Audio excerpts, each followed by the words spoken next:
Morning. As you can see, I am well bundled up. I busted out the military parka this morning in order to try to stay warm. It is cold out here. We are at the beautiful Emerald Bay on Lake Tahoe.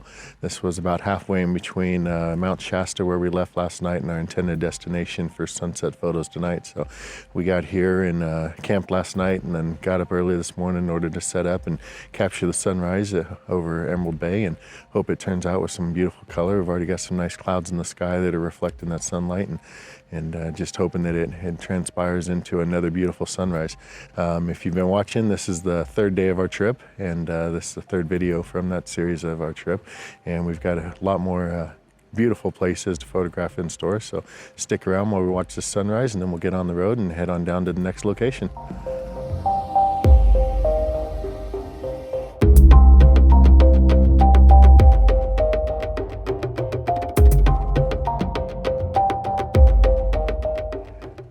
This is the second time I've had the opportunity to photograph here at Emerald Bay. It's a beautiful setting for it. The way that the water just comes in and is framed by the shoreline on both sides really makes for a great composition. And then right in there in the middle, you've got Emerald Island that stands out and really gives you a nice focal point for your photo.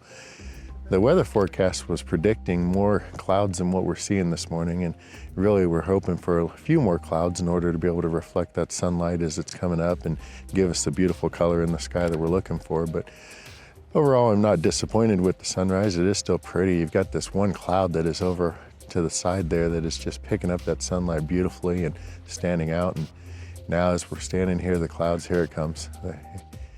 The color is just starting to just materialize just as we were wanting to. That's why it's really important to set up early before the sunrise gets set and just start taking pictures. I mean, it's digital media. All you're doing is using up the space on your memory card. You can always delete the files that aren't worth anything, but take as many photos as you can and just keep firing, because the lighting conditions can change very rapidly, and you want to make sure that you're there and ready to take those photos as it does.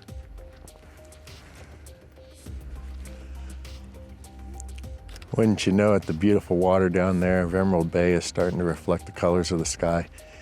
When you get that happening, it really just makes for a beautiful photo as it ties the foreground element in with the sky and makes it all just one complete photo. So very excited for the sunrise this morning. This has turned out to be just absolutely beautiful, and once again we got lucky and we got a winner. All right, well, the sunrise definitely did not disappoint this morning. This was a great place to stop for this photo. And we're gonna pack up now and head on further south and get to the next destination, where we hope to see another beautiful sunset and continue the streak and good luck we've had with beautiful sunrises and beautiful sunsets. So we'll see you there.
driving along through the California desert on our way to our sunset location, and we kept seeing these beautiful Joshua trees. off the side of the road. So we decided to stop and try to work a photo out of one of them. Now, normally it's very difficult to take photos in the middle of the day. The harsh lighting, the bright sun makes it a little bit of a challenge, but my goal here is to use the sun as part of the photo. So I'm gonna set up a little bit low on the tree, get the sun lined up through the leaves, if that's what you call them on the Joshua tree, the needles, leaves, whatever that is, and try to get that to kind of block out the sun, as well as shoot with a very, probably f/22, just as much stop down as the lens can be in order to get a little sunburst off that sun there. So I'm hoping combining the element of the leaves, the beautiful Joshua tree, and that sunburst there is gonna turn into a good photo. We'll see.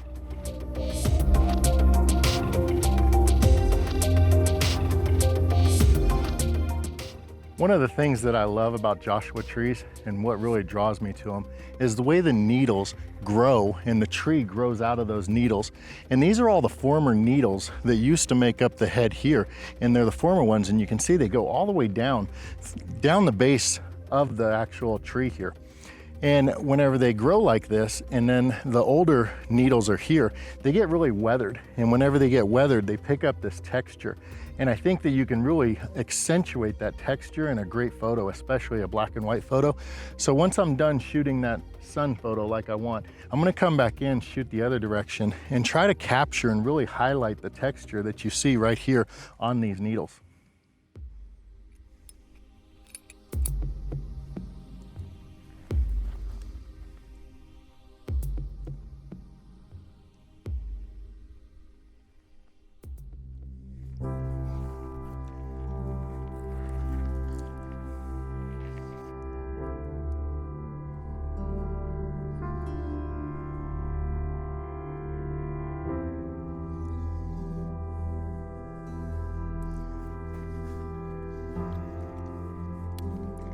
Sun's too low. Come up with it.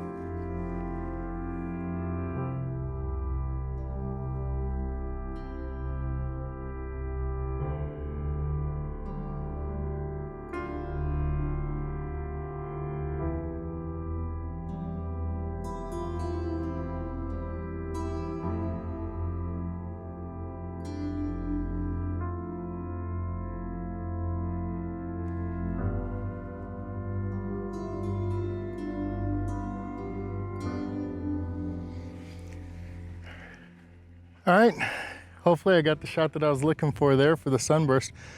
Like I said, I'm gonna turn around and try to capture another shot a little bit closer to the tree with the texture of those old needles as they've come down the trunk there, and see if I can't make that into a nice photo as well.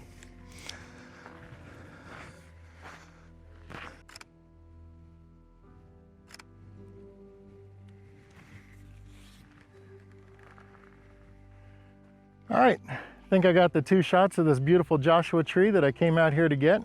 Gonna load everything back up, continue on down the road towards our sunset destination, and we'll see you there.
Well, after a day of driving, we've gone from Lake Tahoe, about 7,000 feet elevation, to Death Valley National Park, about almost 200 feet below sea level. So in the matter of a day, we've descended about 1.5 miles, roughly, in order to get here. was a pretty long trip down through the California desert in order to get here, but we're hoping to get set up in time to capture something for a sunrise photo. There is absolutely no clouds in the sky, so we actually have zero hope whatsoever of getting the shot we're looking for. But our plan actually is to spend the night down here and actually capture sunrise. So our journey out here into the salt flats at Badwater Basin is actually to scope out where it is that we want to shoot that sunrise photo, make sure that we have that picked out. So in the morning, whenever we get up and start heading out here, we know exactly where to be in order to get the shot we're looking for. But stick around, we'll see if we're able to salvage something for the sunset. All right, well, we made it out here onto the salt here at Badwater Basin, and this is another thing that is just incredible to see. Definitely a bucket list item to come out here. You know, I used to live in Las Vegas and never made it out here to Death Valley to see this, which is a shame. But the actual patterns that you see on the ground from these salt formations is just amazing. It really, for taking a photo, really just gives you a nice pattern, a great foreground element. Combine that with the beautiful colors in the sunset right now, and I think it's going to make out for a really good photo. Much better than I anticipated when I was walking out here. I was a naysayer and telling Jason I was disappointed that we spent the time to drive all the way down here, but after getting here and actually seeing this and seeing the color in the sky and the patterns on the ground and being able to take a couple photos of it, it was definitely worth the trip to come down here. So I'll have to apologize to him later, maybe not. But definitely glad we ended up here, and gonna try to capture a couple more photos of the sunset here with the color. No clouds in the sky to really reflect that sun like we wanted it to have, but still beautiful color just from the haze in the sky. And I think it's gonna turn in probably a pretty good umber, actually, maybe a little bit of purple at the top, orange at the bottom. That's what I'm hoping for. And then the plan is to catch the moon as it comes up over the mountains over here, and then probably stay here and photograph sunrise tomorrow. So if you stick around for tomorrow's video, then you're likely to see the same salt and see the same location. But from there, we've got some good locations planned for the next video. But we're just gonna continue here and hope for some more color in the sky, and then pack it up, head in and get some dinner and get set up for camping overnight and ready for a sunrise shot. So appreciate you watching this video, and if you haven't done so already, please make sure that you subscribe and hit the like button so I know that you liked what was in this video, and hit that little bell notification so that you're notified every time I upload a new video, especially tomorrow's video where we finish out here at Death Valley National Park and move on to the next location for tomorrow night's sunset, which I know is going to be spectacular. We've got a great location picked out for there, and I'm really excited to get there. That's another bucket list item. So this trip is truly just knocked off some awesome bucket list items that I've had for photography, and very fortunate and blessed to be able to come here. And thank you for watching, and hope you're enjoying the videos, and we'll see you for tomorrow's video.